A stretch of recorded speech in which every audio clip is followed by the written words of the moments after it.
Hi, this is Juan.Torres. I'm with the International Rescue Committee in Florida, and today I am joined by my colleague Una Bilic, who is the site manager in Tallahassee, and Ms. Althoria, who is with Leon County Schools.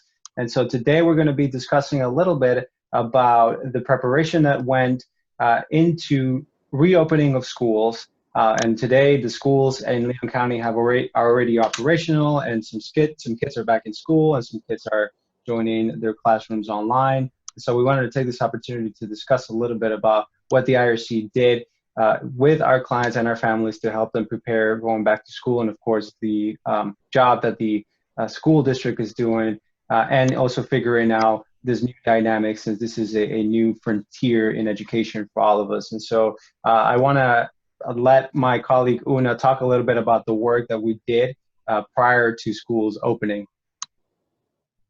Thanks, JC. Appreciate the introduction. So when the schools were opening, we knew we were going to have to make a choice, as Ms. Althoria and her staff were really good with emails, and they let us know that the parents will have a choice, and that there was 3 choices. But for our parents, we knew it was either they want to be going to virtual or they're going to go brick and mortar.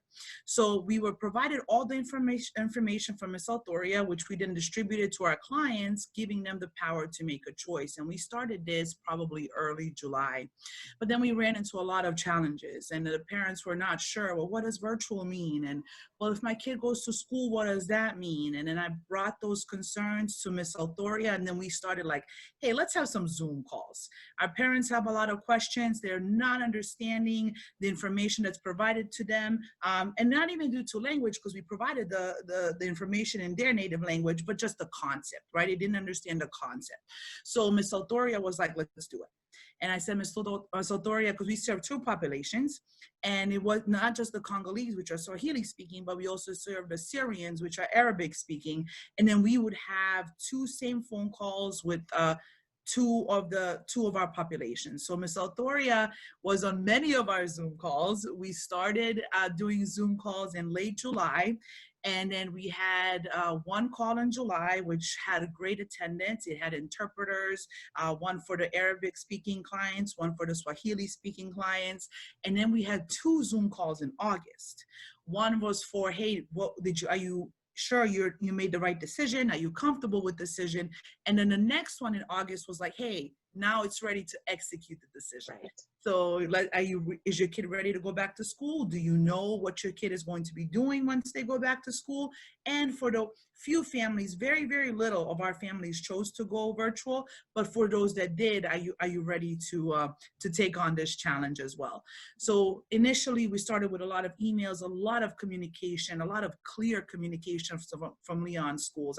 I have to say, Ms. Althoria really did like a tremendous job in letting us just be informed. And like, most of my staff doesn't have school age kids, so we were learning through Althoria on like what the best way is to go with our clients. And then the Zoom meetings were so successful. When I tell you attendance was great, attendance was amazing. Client questions were great. And the best part of all of this preparation and all of these calls and all of these meetings and all of the emails that Ms. Althoria sent was the clients felt good about their decision, and the clients felt ready for their kids to go back to school. They felt safe, they felt secure, and they felt knowledgeable. And we owe that all to Leon Schools and Althoria. So Una, when we receive new families into our Tallahassee community, I mean, we're looking at an array of different challenges, and specifically with the school, we're talking about language barriers, but also cultural barriers, and now technology barriers. So could you expand a little bit more, and maybe Ms. Althoria, what sort of things we had to take into account when we were trying to get our families logged in and into the right link and into the right page, and maybe some of the hiccups that we encounter along the way? So when COVID hit in March, and that really fast transition happened, and to us, it was kind of like during spring break time, and it was after spring break that we went fully virtual. That was hard. That was really hard. And we had a lot of kids who were completely lost, a lot of kids who weren't able to log in, a lot of kids who didn't have computers to log in, right? So that was not something that we provided as a part of a core service. And then, you know, we would talk to Althoria, and Althoria somehow found the one Swahili speaking teacher in Leon County and got him on board to help connect our kids. So it was a really like a beautiful collaborative effort, but it was rough. And I gotta say, the month of March was really rough, and we started getting a hang of it in April. And by the time May came, school was already over, right? So it was like a really rough transition. And I know Miss Althoria was probably like, oh, thank God it was May, because we were we were really happy May was coming, because that was a really rough transition. So what we did is we were able to provide all of our families computers, one computer per family, and then connecting with Althoria and a Swahili speaking teacher that she found. He was able to translate materials. He was able to actually call the families and say, why are we not logging in? What are the difficulties? And JC, the best part, and I was actually able to like be on these meetings, is some of these schools who did not have our kids logged in, the principals, the vice principals will be like, let's do a Zoom call. And I'll with a student and be like, what are the issues? Let's walk you through it. Let's screen share. Let's show you how to log on. Let's show you how to use Teams. And I was just in awe. I'll never forget that meeting. It was with one of our local high schools. Yes. And the principal and the VP were just like, okay, we want you to succeed. What do you need? Okay, open this box, open that box. And that kind of care towards a population that is vulnerable, that is new, that's still learning to integrate was, I don't know, it just made my whole month. Like, to be on calls where you see leaders of the school acknowledge the challenges that our population has and adhere to those challenges and assist with those challenges. It was just, it was breathtaking. Thank you, Una, for sharing. So we work with a lot of community partners in Tallahassee, and of course, Leon County Schools is one of these major players when it comes to ensuring that our kids are accessing education. Ms. Althoria, this has been kind of a monumental task on your end. So first of all, we want to deeply thank you for all of the work that you've been doing to make sure that our students are accessing the education they need. I want to know where we are today. School has already started. We already are a couple of weeks in. What are some of the things that you're identifying that the community should know about kind of this new normal when it comes to reopening and being back in school? Well, first of all, thank you very much. The relationship with IRC and Leon County Schools and my predecessor, Lisa Urban, I have to give a huge shout out to her, because she laid much of the foundation for what we ended up doing in March, April, and May. And then in the summer, as Una was saying, building that relationship with IRC, going to meetings that we may or may not have needed to speak, but just needed to be at the table so that we could get the best for the kids. And so, again, the shout out to Lisa Urban and my boss, Dr. Jillian Gregory. I think I just upgraded her to a doctor. Anyway, Jillian Gregory, and then also my boss, Shane Seifert, just making sure that they were a part of the conversation and keeping everyone in the loop. One of the things that we are looking at right now is that the new normal is never going to be normal. That for any of us, whether it be our IRC families or my daughter in 4th grade, this is not normal. School has certain parameters, and those parameters are changing. And so they're changing not only for our families, our Swahili families, our Arabic families, but for all families. And so making sure that we are not missing out on our most vulnerable. Something as simple as a hotspot, which to me was no big deal because I get it through, my phone or my TV or whatever. That's not something everyone has. Something as simple as being in an area where a hotspot is supposed to be or can be was a huge undertaking, I think, for IRC and for our students. And so getting the devices, getting the connectivity, all of that, our superintendent, Mr. Hanna, made sure that we had buses going out with hotspots on them so that kids could get them. Giving a huge shout out to Mr. Rito, who is the teacher that Una referred to earlier, who has been in Leon County Schools quite a while. I've worked with him many, many years, and he's an amazing individual. And he went to homes and he delivered lunches and things like that to the kids during the summer and during the pandemic in the spring. So just having all those connections and making all those relationships work so that when we need things to happen, they can happen.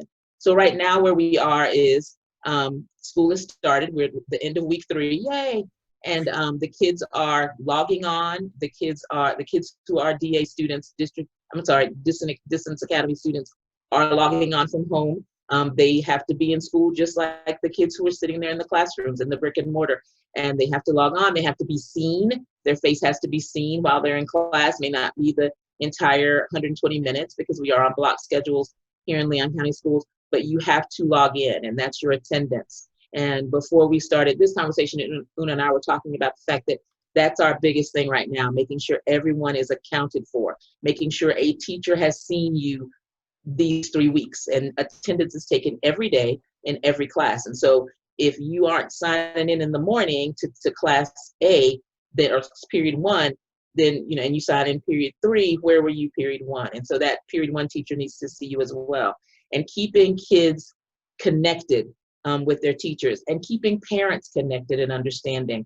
We are expected to get Chromebooks for every child. They're not in yet because all the rest of the state was ordering, all the rest of the world was ordering Chromebooks as well. But Leon County was able to get a device to every single DA child. So if you're in a home, one of our IRC families have many children, there's probably 4 computers sitting in your house if you have 4 children.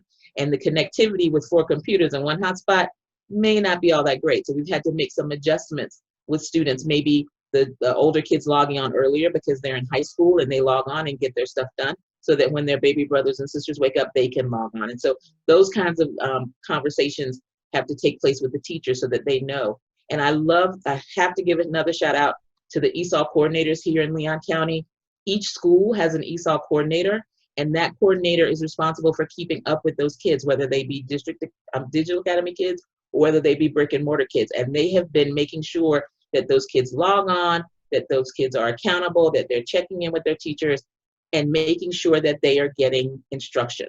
Because the most important thing is that those kids are getting instruction and making sure that they're not lagging behind. The beginning of the year, we started with a lot of progress monitoring to make sure that we see how much growth did or did not take place from March to now, because the kids have been out of school roughly 6 months. And it's crazy to think that you've been out of school that long. You went to spring break and never came back. And so you had an extended spring break, and then you had summer, and here you are, and you're going back to those same rules. You're going back to those same expectations. All of that has to be massaged. And so the first few weeks of school, a lot of our schools spent time just checking in. How are you doing? How's, everybody okay? Did you have to move? What was going on during the time that you were out? And just getting them used to school again, asking those questions, the teachers asking those questions. And now we're talking about getting on lessons and getting on instruction. And so the kids are really, we've had a few hiccups, as Una said, and some things that were confusing, and some parents maybe didn't understand what Digital Academy meant as opposed to what brick and mortar meant, but now we're getting that straight, and just making sure that the kids are getting their instruction. That is fantastic, Ms. Althoria. And I was going to ask questions about more ESOL specific, since a lot of our students, their primary language is not English. And so not only are they learning what they're supposed to be learning in their grade level, but they're also, adjusting to their new culture, their new home, their new language. And so I was wondering if you could, and you already touched base on a lot of these things, but if you could expand a little bit more on those specific things that those students are facing, and some of the ways that the school is dealing with students, teachers that need to make sure that those Swahili speaking students and soon Spanish speaking students, since we do have arrivals from South America coming. How are we adjusting to that? So Leon County Schools is very, very blessed that they have 2 wonderful teachers who have taken the responsibility and said, you know what, I'm going to step up even a little bit more. I mentioned Mr. Rito earlier, our Swahili speaking teacher, who is at Kate Sullivan Elementary, and he is a fabulous instructor, and he has taken on that responsibility as one of our parent liaisons. And the original purpose for that position was for him to be the connection between the school and the parent. So this summer, one of the things that he did without even thinking was he stayed much past May. He stayed with those students online, doing a number of our extended and programs for our kids. So some of the programs that they would have done in school, he's kept doing with them over the summer. So for example, maybe they did Rosetta Stone, maybe they did Imagine Learning, maybe they did Imagine Reading. He stayed with them doing that over the summer so that they would not lose as much over the summer. So that was a great, and he did that on his own. And he did that with our elementary kids, he did that with our middle school kids, and then with our high school kids. And when we found out that he was doing that, because it was just like a conversation in passing, I said, well, I need you to check on some kids. And he goes, okay, I can tell you right where they are. So he's making those connections. And, oh, well, dad had to go out of town, and so mom's going to go stay with so-and-so. And that helped us to know where kids were. And we didn't lose as many kids over the summer because of that. We also have a young lady by the name of Mara Scott, who works at Sable Palm Elementary, who is going to be our Spanish-speaking parent liaison. Is an ESOL parent. She went through the entire program over at our ACE program. She worked with public schools library, Leon County Public Library, in their ESOL program. And so she knows all of the ins and outs of things that are available to the parents that they can use for resources. And like I said, she works at Sable Palm, and she has been doing some translating for us. She's done we've had a lot of COVID letters that have need to go out to parents and things like that. She and Mr. Rito have been translating those for us, because yeah, Google Translate is fine, but you need to sometimes that's more education-y, and that's less, what people actually speak. And so they want to redo that and make sure it's just what the parents need in order to understand and be able to make the best decisions for their students. And so they have done a yeoman's task, even 3 weeks into the school year, with making sure our parents understand what's going on, making sure our parents have a voice, and making sure that when their voice is heard at the schools, that it's good, and that the parents can the best decisions are made for the kids. That's great, Ms. Althoria. Thank you so much for sharing that. There's incredible work that you're all doing. And, education has always been essential, but today more than ever, we understand and we recognize the amazing work that all of our educators are doing. But you did mention a lot of members of the community. And of course, it's not just up to the school to make sure their kids are educated. It's up to parents and the community as a whole. And so, Una, I wanted to ask you about some of the ways that the community has supported our families, in the different ways. I know that we've had several activations in the community. And so if you could tell us a little bit about that. Yeah, well, I'll start with the school-specific one first, right? So Florida State University had created two student organizations, or actually students created two student organizations that were, one was called the RASA, and one was called, one is called the RASA, and one is called Flying Without Planes. And so those two student organizations were created from the university on the sole basis to help ESOL youth in Leon County. And so what they were used to do is these college students would get cleared by the Leon County schools, and they will go into the schools and assist the students, pull them out of class maybe an hour, and assist them with just, English language, that 101 tutoring in school. And Althoria, I think that was a great program. It was amazing. Both programs were absolutely amazing. They literally at one point had last school year, had upwards of 75 students in Leon County schools from FSU that may not have been their first language either, but they could listen to that child read. They could help them pronounce the words. And that was at elementary, middle, and high school. And you know how reluctant high school students are for help. And they were there. And it was amazing, the connections that those students made and the relationships that they built. And now, because of COVID and because of precautions, understandably so, those student organizations, the volunteers can no longer attend in person, right? For this semester, at least. I'm sure right, for this semester. Right, we'll see how things go for next semester. Correct. So with those kids and those students, they were like, well, we still want to help. Like, how do we help? And they contacted us, and they were interested in getting connected with our youth program.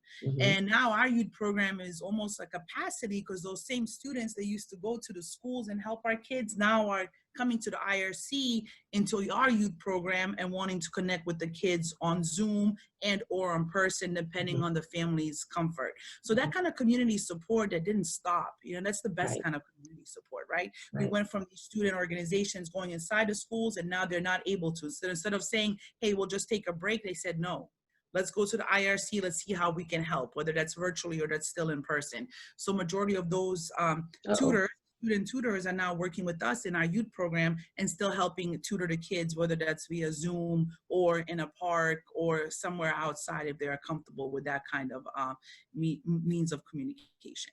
So that was probably one of the best partnerships, one of the community partnerships that we were able to keep as the fact that they're still there, it's still consistent. And then we have, I can't forget or to thank and to just to talk about like our school donation drives.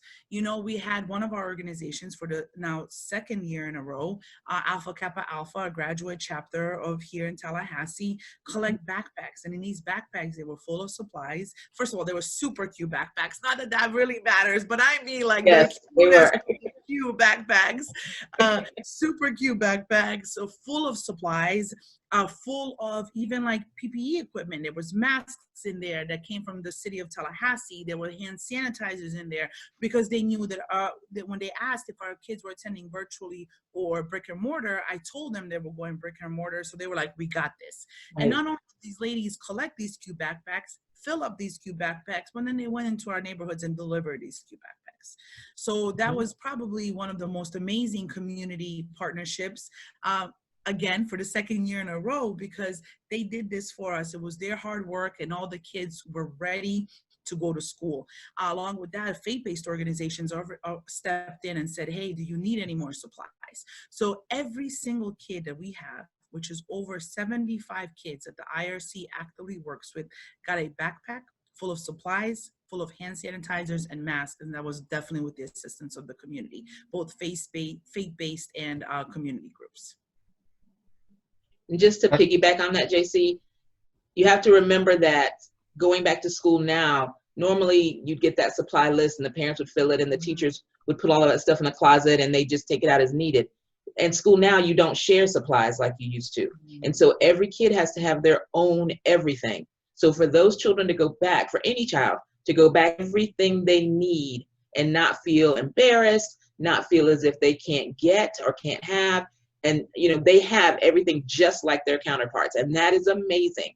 And even when I asked Una, I said, okay, what do we need? Because we're starting school. She's like, we got it. I said, no. Like backpacks, what do you need? She goes, no, we got it. We already got it. What else? I said, okay, what about masks? We got it. I'm thinking, oh my gosh, I know that she's supposed to need something. But the other organizations really did a great job in stepping up. Even in clothing drives, we have a few schools that have clothes closets at their schools. They've actually created boxes just for certain families, and they send those home on Friday when they send home the weekend backpack of lunch or meals. So those kinds of things just to keep families going in this very unusual time. That's amazing. And thank you, Ms. Althoria, for reminding us of that. It's certainly, we've seen examples of how Florida communities in Leon County and also in Miami, where we also work, have come together to ensure that our families, our clients, and our kids are going back to school and ensuring that life continues on as best as it can under the circumstances. I really want to thank you both so very much for doing all of the work. And also a shout out to all of our supporters or donors and all of our community members who have volunteered and ensure that we can try to navigate this challenging times together. Thank you so much for all of your time and for all your work. And have a great day.